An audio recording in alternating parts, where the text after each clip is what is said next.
Let's have your 5 minutes. Let's proceed. The clock is ticking now.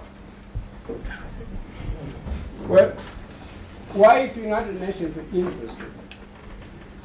My Lord, I may draw your attention to Chapter 7 of the Charter of the United Nations. The United Nations is against violence. A judiciary that is not independent in a country can cause violence in a country. That is what the United Nations is against.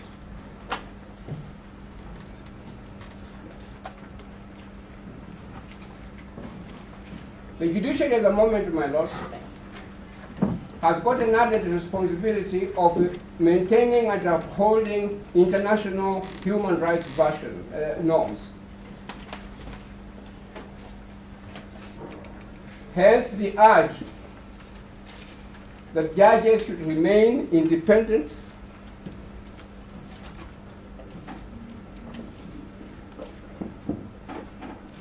and my Lord, if you look at Baccalaureate principles, they emphasize that there must be a strong, independent judiciary in a country. My Lord, the decision in West Africa has been referred to. I don't wish to repeat it. The decision in India has been referred to. I don't have to repeat it. But I would say one thing, my Lords. Before even the 2010 Constitution came into operation, a consent to prosecute someone for corruption had to come from the Attorney General himself. He had to address the issue. The position was equivalent as it is in India at the moment, that the Chief Justice has to give consent. Under the old system, it was the Attorney General who had to give consent for anybody to be prosecuted. May I refer to the Constitution, specifically to the following articles, which I invite your Lordships to look at.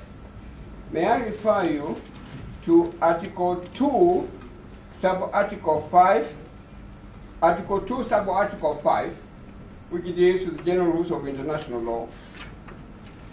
May I refer your Lordships to Article 22 of the Constitution, which makes it clear that judicial review is no longer a common law remedy at all. It is a constitutional remedy in this country. May I refer your Lordships to Article 131, which says that the President is the head of the state, has got the executive powers and so on. So whatever he says is taken very, very seriously. May I refer your Lordships to Article 131, which says that criminal proceedings shall not be instituted or continue in any court against the President or a person performing the functions of a President. It is important here, my Lords, that a decision to whether to prosecute a President or not is postponed until he is no longer a President at all. Just as it happened in the case of Nancy Baraza. And it is at that time that the DPP can make a decision whether to prosecute him or not prosecute him at all. Then, my Lords, there is Articles 160, which I may refer to. Article 160, which I may refer to on independence of judiciary. I may refer your Lordship then to Article 168, which refers to the removal of judges and so on. And then Article, my Lord, if I may refer you to particularly Article 236, my Lord, which nobody has made a reference to, page 236. A public officer shall not be, 136b, dismissed, removed from office, demoted in rank, or otherwise subject to disciplinary action without due process of law. Article 236. And, my Lords, it is this due process of law that we are saying that the President Deputy Chief Justice should be accorded by the Judicial Service Commission. Thank you very much, Dr. Hamina. I think you've given us your clear point. She must be accorded a fair process, a fair But process. may I say something? Allow us now to... No, may I say something to you, my lady? My lady, it is a pity Hamina. that when you are dealing with such a big matter, you should be so much interested in time. I will sit down. You sit down now. You are disrespecting the court that you want to protect. Thank you very much. Thank you very much.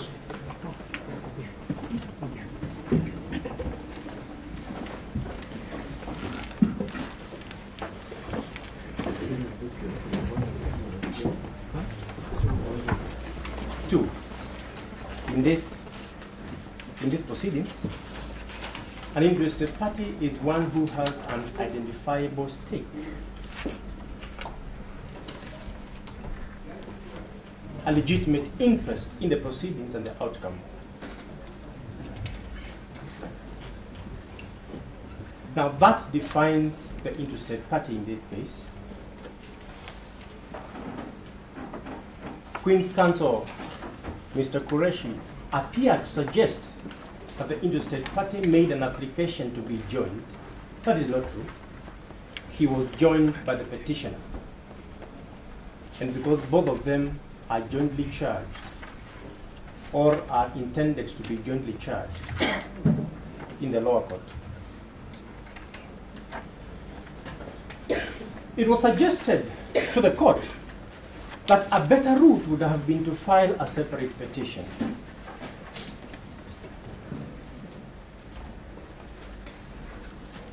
It's hard to see the efficacy of that suggestion, particularly in view of the caution against parties filing a multiplicity of suits founded on the same circumstances. And an interested party who is aware that he has been joined in a petition through which he can ventilate his grievances would not be easily allowed to commence separate proceedings. It would be abuse of court process.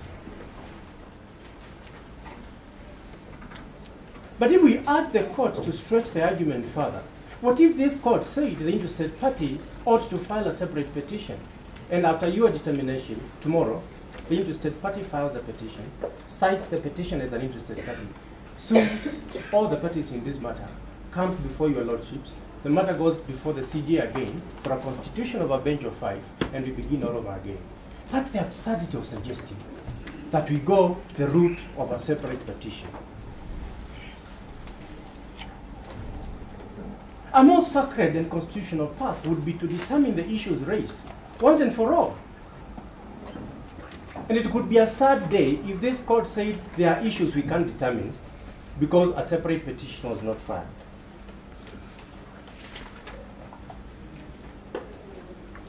My lords, my ladies, there was also a suggestion that the interested party, this was a suggestion by Mr. Mbita, the interested party ought to have filed a cross petition. Now, that route of a cross petition does not exist in constitutional litigation.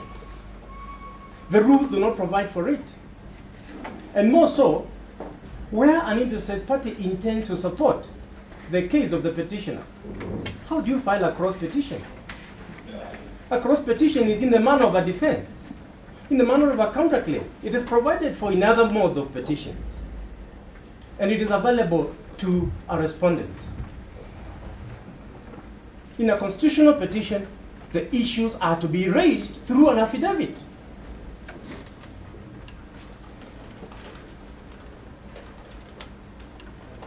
And Article 22, Rule 3b legislates against formalities of procedure in constitutional petitions.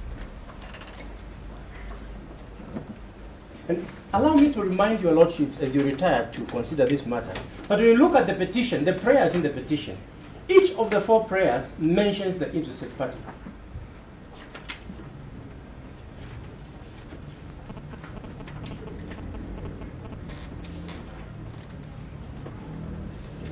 Permit me to remind the court, once again, that at all material times in this matter, the interested party was undertaking his employment as an advocate. There is nothing that has been alleged against him. There is nothing that has come out to show that there is anything that he did outside his employment as an advocate. And what we ask the court to do is to protect advocates who are carrying out their instructions.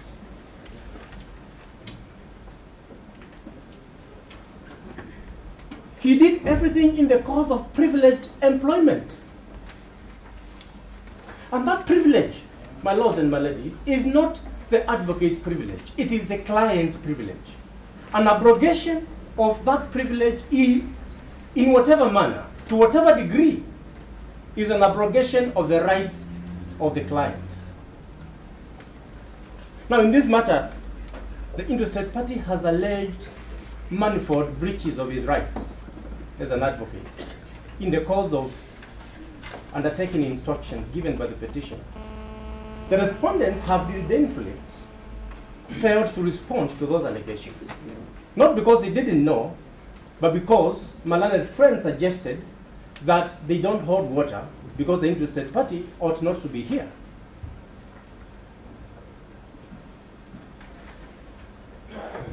So, where the interested party alleges that documents that belong to the petitioner were taken away from me,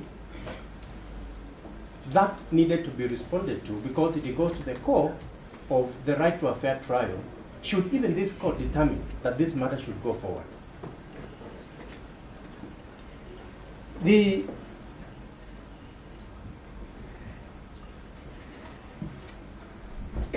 My lords and my ladies, Article 24.3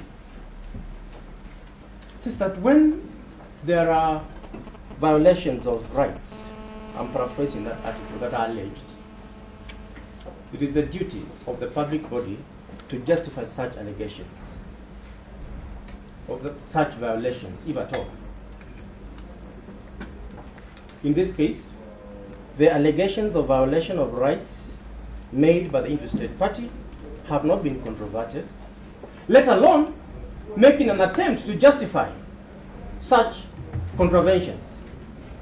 Making an attempt to even justify why you would hold someone beyond 24 hours, or why you would execute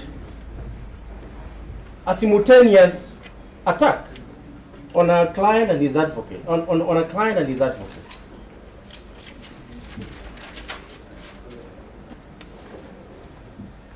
A question was raised before your lordships that the office of DPP is an independent office subject to the authority and direction of number one. Our submission is that under Chapter 15 of our Constitution, we have 12 independent commissions and independent offices. They all deal with the public. If we say that this honorable court cannot intervene in situations where an entity exercises duty as an independent office, this court will be running away from its responsibility. It is your duty, my lords, my ladies, to ensure that the Constitution is followed.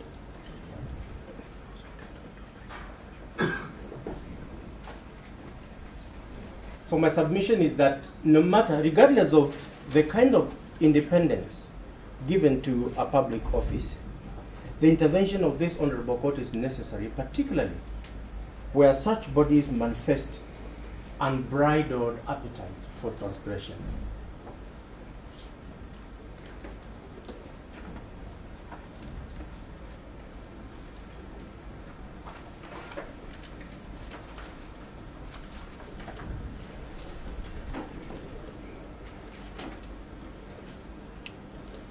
Allow me to submit, my lords and my ladies, powers, regardless of their nature, that are given to public authorities are not a privilege. They are a duty.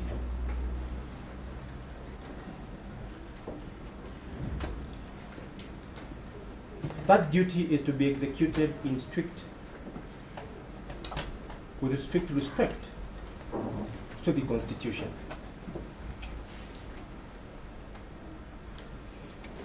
And you're not powerless, my lords and my ladies, when it comes to enforcing constitutional provisions. You are clothed with jurisdiction that cannot be taken away. It should never be argued that your powers are limited. No matter how high a mountain is, no matter how low transgressions of the Constitution sink, this court will go there. I urge your lordships to be persuaded by a proverb in Wole Soyinka's Death and the King's Horseman. And he says, the elephant trails no tethering rope, and the king has not yet been crowned. Who will peg an elephant? In simple terms, he says, you cannot tether an elephant using a rope, it will break it. And the king, who will one day come and tether an elephant, has not yet been crowned. That is the role that this honorable court assumes. That when it comes to matters of the Constitution and violations of human rights, there is absolutely nothing under our Constitution that can tether your jurisdiction. And I urge you this afternoon not to accept any suggestion that you can tether your jurisdiction.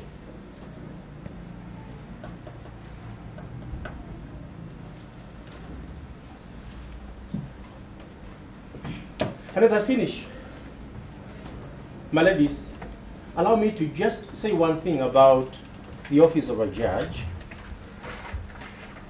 Out here, we consider that office to be a very high office. Experience shows that when my learned friend, should he be elevated to the bench, we begin to interact with him differently. We drink with him differently. Then if it was a close friend, we dance differently with them. In fact, we used to say that if your friend is a judge, she has to hold you fast on the dance floor.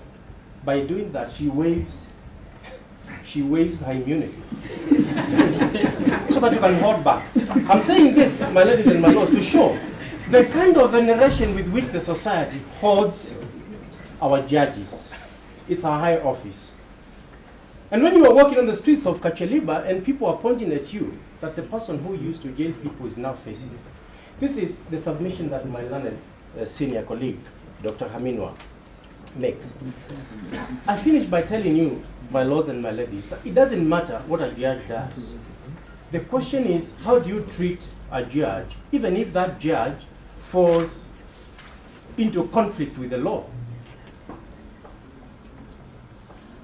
It is the dignity that attends to that office, the high qualifications you have to meet, the experience you must have, the people you will have touched in your life, deserves dignity and respect. And I'm happy that my learned friend suggested that even under the law, the proceedings that question a judge's conduct will be held in camera unless the judge suggests otherwise, to shield you from that invasive public scrutiny. And if you allow me to urge you to be persuaded by, again, Wole Soyinka in the Kongi's Harvest, he says, when the king's wrapper falls in audience, the king has a wrapper that falls in audience. The wise look away until he is covered. So it doesn't matter what people in certain offices do, they must be treated with that dignity. That dignity that allows the children of Noah in the Bible, when one of them discovered their father was naked, he told the brothers, the Bible says, they got a robe and walked backwards and covered their father. That is the respect that we urge to be observed when you deal with our judges, even when in a situation where they are found to have fallen short of the expectations of the law. I'm making a submission for the respect of the dignity.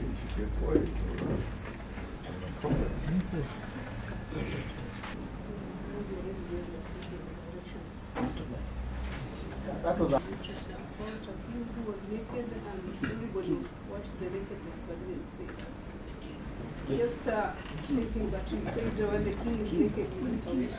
Yes. There was also the other bit where there was the naked king.